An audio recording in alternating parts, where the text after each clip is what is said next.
ఈ రోజే డౌన్లోడ్ చేయండి. మీ ఫేవరెట్ షోస్ చూడండి.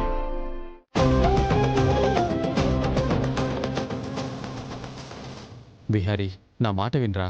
ప్లీజ్ నన్ను వెళ్ళనివ్వండి. అది కాదురా. నా శరీరం ఇక్కడే ఉన్నా నా ప్రాణం మాత్రం తన దగ్గరే ఉంది. నేను వెళ్ళాలి. కావాలంటే లక్ష్మి వాళ్ళ నాన్నతో నేను మాట్లాడతాను రా. మాయ, ఈ సమస్యలకు కారణం నేను. వీటిని తీర్చుకోవాల్సింది నేను. నేనే వెళ్తాను, నేనే మాట్లాడతాను. ఏమని మాట్లాడతావురా? ఏమో తెలియదు అత్తయ్య, కానీ మాట్లాడతాను. వాళ్ళు కన్విన్స్ అయ్యేలా మాట్లాడతాను.